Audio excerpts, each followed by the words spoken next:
Suspendido ang klase sa ilang lugar bukas bunsod ng bagyong Krising at Habagat. Walang pasok sa lahat ng antas sa mga pampubliko at pribadong paaralan sa Pasay, Las Piñas, Malabon, San Juan City, Marikina, Cainta, Rizal, Bataan, Catanduanes, Valderrama Antique, Binalbaga, Negros Occidental at San Vicente, Palawan.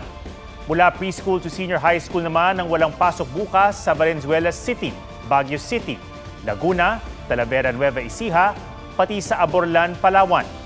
Kanselado naman ang face-to-face classes sa lahat ng antas sa Angono, Antipolo, Paras, Cardona, Morong, Rodriguez, San Mateo at Taytay sa Rizal.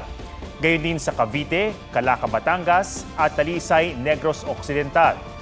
Face-to-face classes naman mula preschool to high school o senior high school ang sinuspende sa Hamtig, Antique at Iloilo City.